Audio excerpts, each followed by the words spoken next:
periodista digital se ha desplazado hoy a la casa de ABC para entrevistar al corresponsal en Washington de este veterano medio madrileño. Estamos hablando de Emily Blasco, que, como decimos, es corresponsal de ABC en Washington y, por ejemplo, se convirtió en una bestia negra para el régimen de Hugo Chávez y Nicolás Maduro precisamente en los últimos días de vida del fundador de ese régimen bolivariano. Hoy nos recibe. Bien, muchísimas gracias por atendernos. Muchas gracias a vosotros. Bueno, Emily, como decíamos, con ocasión de los últimos días de la vida de Hugo Chávez y de su muerte en Cuba, versión oficial, te convertiste en un referente para muchísimos medios iberoamericanos, para muchísimos ciudadanos de habla española, por las informaciones que estabas ofreciendo aquí desde ABC, tú desde Washington, sobre todo lo que ocurría en torno a este acontecimiento histórico que contradecía totalmente la versión oficial del gobierno de Nicolás Maduro ya en aquel momento. ¿Cómo lograste una información tan jugosa estando en Washington, fuera de Venezuela y fuera de Cuba, que digamos que eran los dos escenarios donde se estaba jugando la partida?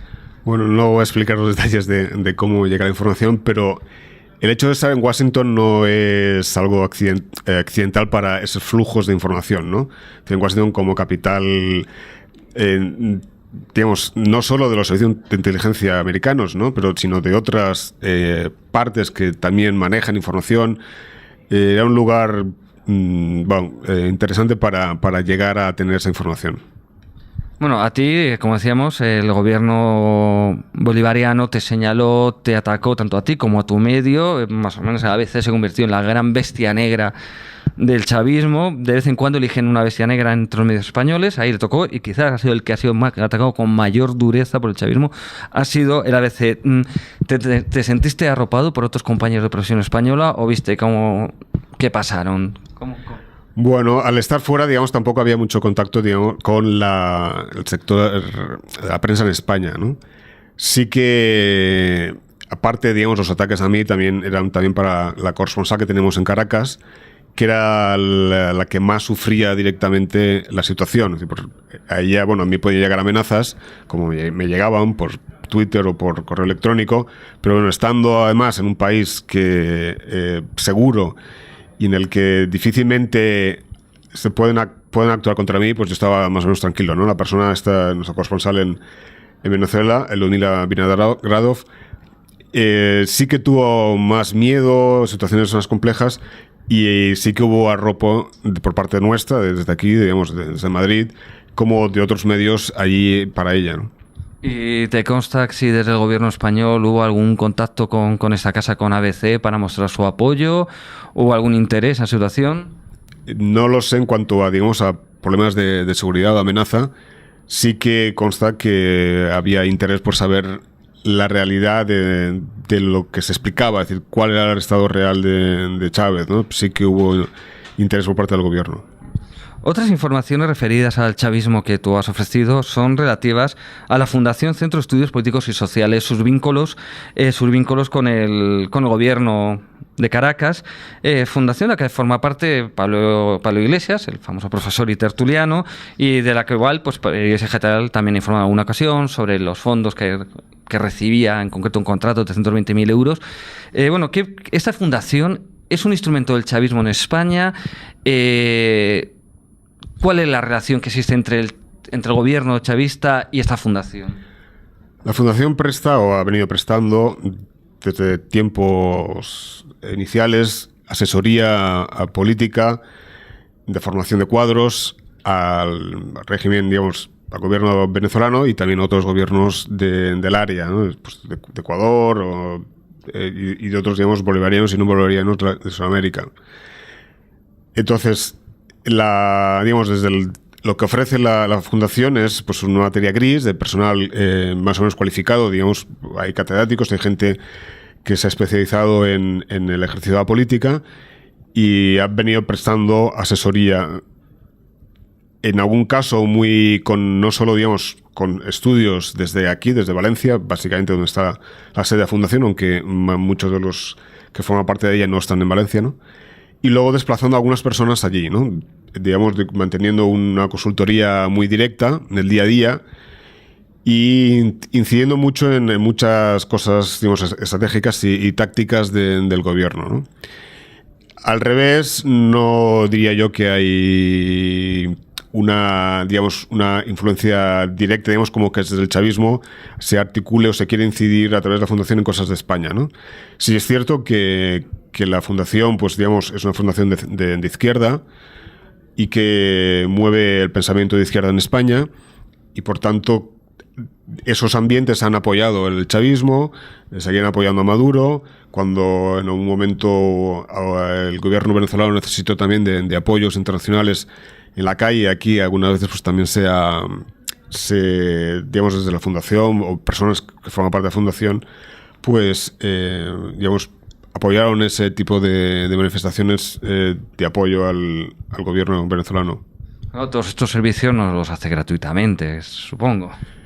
Bueno, es una asesoría política, digamos que es una cosa pues libre, ¿no? Que cualquier candidato, cualquier gobierno pues puede contratar a quien le dé la gana para ese tipo de servicios, ¿no? Evidentemente no lo hace libre, es decir, pues, digamos, gratis, pero forma parte, digamos, de cualquier consultora pues que ofrece sus servicios y que por los cuales es pagado, ¿no? Digamos, la crítica que se ha hecho desde ABC no era el que asesorara, que bueno, pues eso forma parte, digamos, del mercado libre, sino que en algún caso concreto, pues los consejos que se daban, pues no eran realmente democráticos, ¿no? Por un lado, en ABC destacamos que, digamos, había informes de la fundación que, digamos, ayudaban o aconsejar mentir sobre la salud de Chávez, y en algún caso también concreto sobre el uso de escuchas a la oposición, ¿no? Digamos que son cosas que, viniendo de una fundación de la que Juan forma parte, pues catedráticos de cierto renombre en España, pues no era muy lógico. Y por ejemplo, ¿sabes si esta fundación tiene algo que ver en la política, por llamarlo de algún modo, represiva hacia los medios de comunicación? No lo sé. Yo de algunos informes que consulté en su momento, y eran previos, desde luego, a la situación actual, que no sé qué está pasando, no sé cuál es la relación en los últimos acontecimientos que están pasando desde febrero en Venezuela, ¿no? Bueno, sí que ha habido personas de la fundación muy directamente vinculadas, digamos, desarrollando in situ en Venezuela digamos, el desarrollo de un sistema público bolivariano de medios de comunicación, ¿no? Por tanto, digamos, arrinconando lo que es la prensa libre o de iniciativa privada en Venezuela, ¿no? Más allá no sé. ¿Y sabes nombres concretos, qué papel pueden jugar en esta fundación? Personas concretas que sabemos que están o han estado vinculadas allá, como Juan Carlos Monedero, Pablo Iglesias o Jorge Bestringe, por ejemplo. No, ahora yo no recuerdo nombres así. Y bueno, ¿y a ti te causa algún otro tipo de relación entre la izquierda o sectores de la izquierda española con el gobierno bolivariano de Venezuela? Sé que desde la embajada aquí en Venezuela, aquí en Madrid, bueno, pues ha habido contactos. Digamos, las embajadas intentan mantener contactos con un espectro amplio, ¿no? Pero que sí que han tenido, bueno, también por afinidad, contactos con elementos de Izquierda Unida, pero no veo tampoco en eso nada anómalo, ¿no? Bueno, y me decías la situación de Venezuela actual. Bueno, vemos las manifestaciones que se prolongan durante semanas con represión, se utilizan ya incluso fuerzas militares para reprimir a los manifestantes. ¿Hacia dónde crees que se dirige Venezuela? Bueno, Venezuela se dirige al barranco, ¿no? Al caos. Es difícil de predecir qué puede pasar. Es decir, en otras situaciones, lo normal es que el gobierno se hundiera. Es decir, la situación económica es penosa. Las cifras macroeconómicas, vamos, que son desastrosas, ¿no? No es que Maduro lo esté haciendo mal, o sea, que no es una consecuencia del nuevo gobierno, sino que es una consecuencia, digamos, de políticas previas. Ya desde Chávez, digamos, Chávez tuvo la suerte, entre comillas, ¿no? Evidentemente nadie se alegra de que una persona haya muerto, ¿no? Pero digamos que se murió antes de que todo, digamos, el edificio se derrumbara, ¿no? Entonces, eso es insostenible. Lo que ocurre es que otra anomalía de la historia es que detrás de Maduro, sosteniendo políticamente el régimen, está Cuba, y Cuba recibe bastante cantidad, de 200.000, perdón, 100.000 barriles diarios de petróleo de Venezuela, bueno, casi gratis, digamos, es a cambio de servicios médicos que ofrece Cuba, ¿no? Y por tanto no quiere soltar a Venezuela, ¿no? Y por tanto hay un apoyo, digamos, estratégico, de control también de parte de las Fuerzas Armadas, y eso hace que pues sea difícil de predecir qué puede pasar, ¿no? O sea, lo normal sería un hundimiento del régimen, o que haya, digamos, un autogolpe dentro del chavismo, ¿no? De momento no se ha producido, pues porque los militares que están a favor, digamos, de sostener o de no moverse en contra de Maduro siguen siendo mayoría, pero esas mayorías pueden cambiar. Y esto también se juega en la arena internacional, y vemos que cuando Panamá invita a María Corina Machado, la diputada liberal o exdiputada, porque ha sido retirado su cargo, a hablar ante la OEA, utilizando el asiento de Panamá, se vota que sea sesión cerrada, se impide... Bueno, ¿qué le parece el papel que está jugando la OEA? La OEA es bastante triste. Es decir, no solo, digamos, por esos hechos concretos que mencionas, sino que en general la OEA funciona de un modo... Es decir, ningún gobierno admite críticas de otro gobierno, ¿no? Entonces, ningún gobierno tampoco ataca a otro porque sabe que luego puede ser atacado, ¿no? Por tanto, unos se defienden a otros. Y así no hay manera de hacer nada, ¿no? Pues porque si un país, digamos, inculca derechos humanos, pues difícilmente va a ser atacado por otros. Eso convierte a la OEA en un organismo, pues, un poco de papel, ¿no? Y bien, pues luego Venezuela ha sabido utilizar también los tratos petroleros que ha tenido con gran parte de los países del Caribe, que hay, bueno, pues hay multitud de diferentes naciones pequeñas islas, pero que son un voto en la OEA, y aún, digamos, el momento de expansión petrolera, pues en caso de Chávez, pues era algo que podía pagar, que ahora Maduro mantener ese pago de petróleo, entrega de petróleo a precios, digamos, preferenciales a esas naciones, supone un coste, pero tiene un provecho político que se vio en esa reunión de la OEA, que cuando necesita movilizar votos, pues Venezuela los tiene a su favor, pues básicamente por el petróleo. ¿Y cómo está reaccionando Obama ante esta situación? En general, Estados Unidos no está muy interesado en Latinoamérica. Tiene la mente, digamos, en otros lados. Ahora, pues con el problema con Rusia. Miró hacia Latinoamérica cuando la amenaza iraní parece que podía tener algún sentido. Es decir, pues los tratos también con Venezuela por parte de Ahmadinejad y de Irán también en algún otro país. Eso no acabó, es decir, ha habido tratos, pero la posibilidad, digamos, el tráfico en cuanto a negocio de armas no generó en principio ninguna amenaza así especialmente palpable, también con relación con Hezbollah. Por tanto, mientras no supone un riesgo para Estados Unidos, pues Estados Unidos no se preocupa demasiado por Latinoamérica. Es verdad que últimamente, el Washington está moviendo algo para que no le pille desprevenido un posible caída de Maduro, ¿no? Pero más allá de actuar, digamos, desde la barrera, de momento no está haciendo nada. Y una mirada desde Washington sobre la actitud del gobierno español. ¿Cómo considera que está actuando el gobierno español ante la situación en Venezuela? ¿Usted eres de los que creen que está siendo demasiado tibio? Yo creo que sí, pero al final, en las relaciones entre países pesa mucho el tema económico. Cuando llegó el Partido Popular al poder, era un momento de crisis económica. Venezuela tenía unos contratos con Avantia de compra de 8 buques, y España no iba a poner en riesgo, digamos, ni esos contratos, ni después tampoco la buena marcha de empresas españolas en Venezuela, pues en concreto, pues especialmente, digamos, Repsol, ¿no?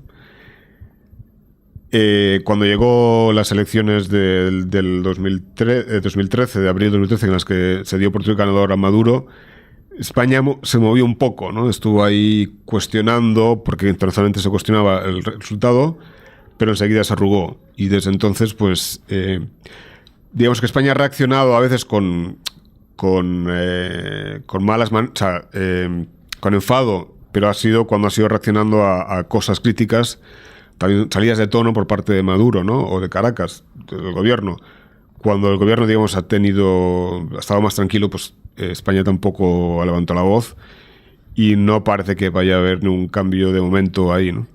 ¿Y estos motivos económicos serían los que explicarían, por ejemplo, que Rajoy también se haya desdicho en todo lo que decía el Partido Popular cuando se daba posición respecto al régimen castrista en Cuba y que ahora parezca que incluso que lidera en buena medida una política de acercamiento europea a la que él se oponía?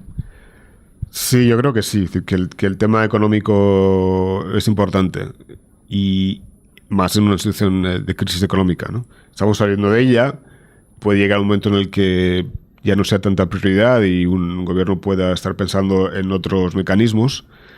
Lo que ocurre es que también, digamos, se esté de acuerdo o no con ello, el péndulo está yendo hacia una mayor aceptación de la apertura tibia de Cuba, ¿no? Incluso en Estados Unidos hay fuertes movimientos de intereses, de empresas que quieren hacer negocio en Cuba y que están presionando muy seriamente al gobierno de Obama, ¿no? Hay algún think tank que también ha promovido algún tipo de encuesta que indica que hoy, que por primera vez la mayoría de estadounidenses están de acuerdo en eliminar el embargo que existe, ¿no? Por tanto, digamos que hay un movimiento hacia ese lado. Por parte de España, pues lo único que está haciendo es participar de ese péndulo. Debería tener una actitud más dura, pues, es decir, por la historia, ¿no? Por el papel de España con Latinoamérica, también de cierto liderazgo o de como democracia clara en medio de países en los que, bueno, pues algunos están cuestionando su propia democracia. Pues posiblemente España debe tener un mayor liderazgo en defensa de los derechos humanos, de cuestionar más Cuba, ¿no? Volvamos a Estados Unidos. Antes me hablabas de la preocupación con la situación en Ucrania. Una pieza clave en toda esa situación en Ucrania ha sido Crimea, con el referéndum, la anexión por parte de Rusia. Obama, hay quien le acusa a Obama y a los gobiernos europeos de debilidad ante Putin. ¿Ha actuado como debía o no?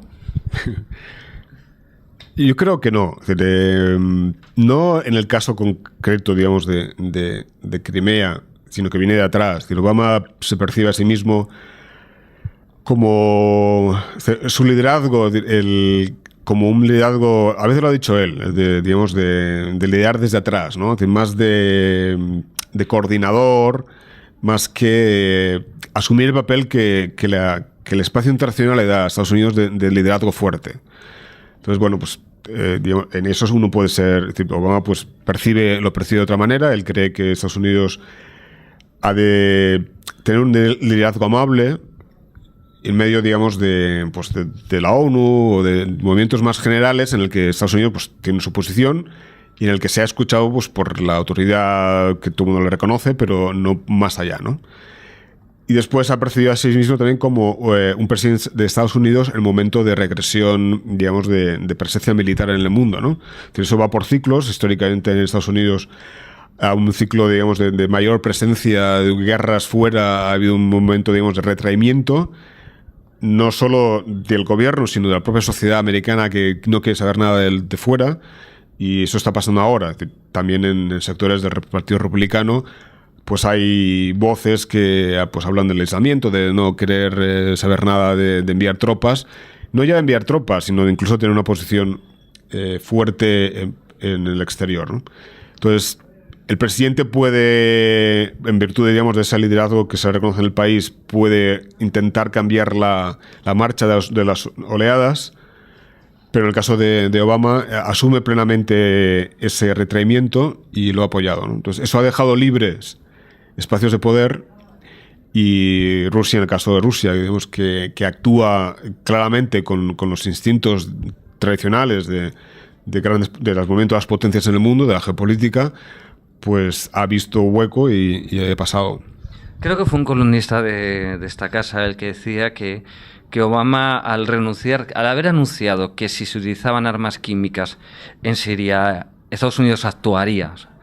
Y al renunciar a hacerlo una vez que se utilizaron, envió un mensaje que Putin entendió de debilidad. ¿Tú compartes esta visión? Sí. No quiere decir que Obama sea el responsable de que Putin haya cogido Crimea. No es eso, ¿no? Pero sí creo que esa debilidad que ha aparecido internacionalmente sobre la posición de Estados Unidos pues ha influido, ¿no? Y en concreto pues el no ataque a Siria, a pesar de haberse dicho de la verificación, digamos, de utilización de armas químicas. Y oye, ya para terminar me gustaría preguntarte como periodista, ¿no? El gobierno de Obama ha sido el que más ha usado una ley antiespionaje, una ley de espionaje de la Primera Guerra Mundial que apenas se ha utilizado a lo largo de la historia, y el que más lo ha usado. Más que la suma de todos los anteriores presidentes anteriores ha sido Obama. Se pinchan teléfonos de periodistas de una agencia de noticias, Associated Press, se investigan, se monitorizan los correos electrónicos de periodistas de medios como la Fox. Hay periodistas acusados de distintos delitos como colaboración con hackers, tal. ¿Peligra la libertad de expresión tal como lo entendían los norteamericanos bajo el gobierno de Obama? Bueno, yo aquí veo dos cosas. Uno, toda la primera parte, digamos, que has preguntado sobre la persecución, digamos, de los soplones, ¿no? Lo que se llama en Estados Unidos, ¿no? De las filtraciones. Yo creo que también tiene que ver con el momento, digamos, del desarrollo de los medios digitales. Hasta hace poco, bueno, pues alguien dentro de un organismo de la CIA o de la NSA o de cualquier organismo oficial siempre ha tenido ocasiones de poder acudir a alguien, de filtrar información, pero hoy con medios digitales, con blogs, con digamos, todo tipo de posibilidad, digamos, por un lado de filtrar y también por parte de la prensa de acceder, hace que la posibilidad de filtraciones sea mayor. Y que no solo eso, sino que en los propios organismos estos que filtran haya más gente que tiene más acceso a información que antes solo tenían pues 2 o 3 personas, o estaba más compartimentado el acceso a la información interna en esas organizaciones. Hoy, bueno, pues tenemos el caso de Edward Snowden, ¿no? Que él, digamos, violó algunas, se utilizó claves internas que no debía, pero se demuestra que alguien dentro de organizaciones de este tipo tiene acceso a mucha información que antes no había, ¿no? Y esas personas pueden filtrar. Por tanto, que haya habido más casos, durante la presidencia de Obama, de perseguir en primer lugar a los filtradores y por ende, digamos, a los que han filtrado, ¿no? No perseguirles, sino investigarles. Creo que en parte se debe a esa nueva situación. Sobre si peligra o no la libertad de prensa en Estados Unidos, bueno, yo creo que no. Es decir, hablar siempre en términos de ese tipo a veces son palabras mayores, ¿no? Pero sí que bueno, pues todo lo que ha puesto de manifiesto Snowden pues habla de un mayor control por parte del gobierno de las comunicaciones de los ciudadanos. Entonces, uno puede, digamos, creer en la buena fe y aceptar que siempre se utiliza solo en casos extremos y para investigación de terrorismo, pero bueno, uno también puede, digamos, tener la sospecha o la duda de que en algún caso no puede ser así y que por tanto pues se pone en cuestión la libertad de prensa. Bueno, pues Emili Blasco, muchísimas gracias por atender aquí en ABC a Periodista Digital. Muchísimas gracias. Muchas gracias a vosotros.